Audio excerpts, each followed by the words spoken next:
Assalamualaikum warahmatullahi wabarakatuh. Di sini saya akan menjelaskan sedikit PPT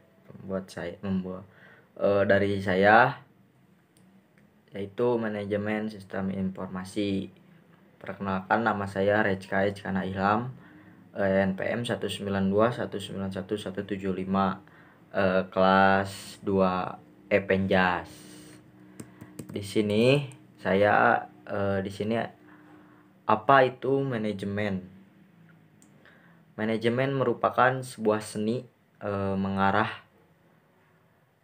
orang lain untuk mencapai tujuan utama atau mencapai tujuan sebuah utama organisasi. Nah, itu dinamakan manajemen. Apa itu fungsi manajemen? Fungsi manajemen yaitu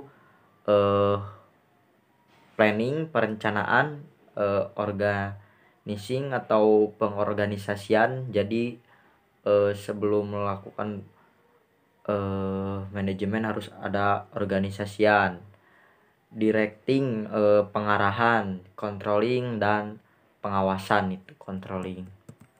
Dan apa itu sistem? Sistem merupakan sekelompok unsur yang erat hubungannya satu dengan yang lainnya, yang memiliki fungsi sama, yaitu untuk membentuk tujuan tertentu. Nah, pengertian sistem secara umum. Setiap sistem terdiri dari unsur-unsur. Unsur-unsur tersebut merupakan bagian terpadu sistem yang bersangkutan. Unsur sistem bekerja sama untuk mencapai suatu tujuan sistem.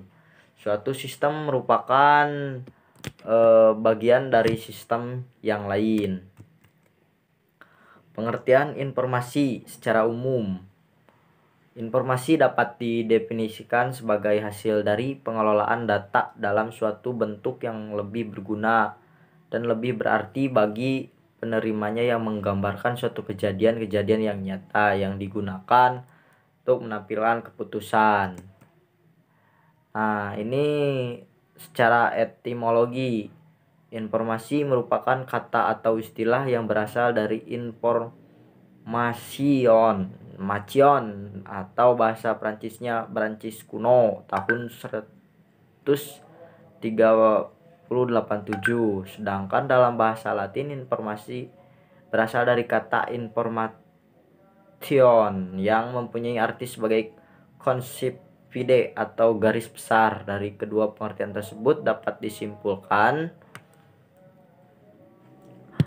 bahwa informasi merupakan suatu pengetahuan yang dapat dikomunikasikan dengan metode tertentu.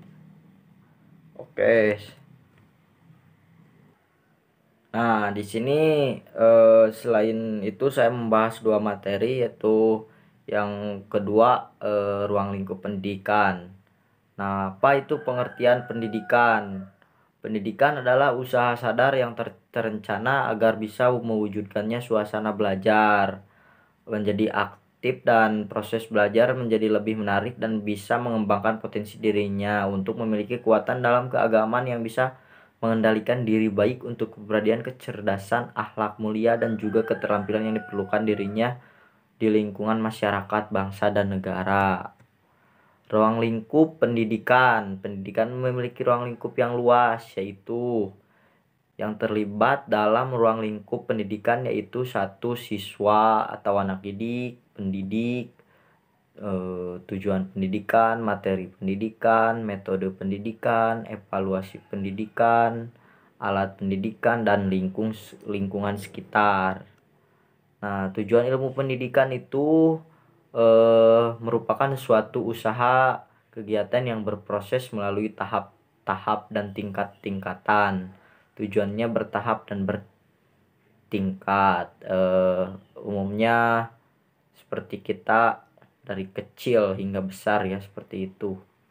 Tujuan ilmu pendidikan bukanlah suatu benda yang berbentuk tetap, tetapi merupakan suatu keseluruhan untuk kepribadian seseorang yang berhubungan dengan seluruh aspek kehidupannya. Nah, kesimpulannya, jadi pendidikan adalah suatu ya sesuatu yang bisa mempengaruhi pertumbuhan seseorang sebagai pengalaman belajar yang berbeda di segala lingkungan. Sedangkan secara sempitnya pendidikan adalah pengajaran yang diadakan di sekolah sebagai lembaga formal seperti itu. Terima kasih. Assalamualaikum warahmatullahi wabarakatuh.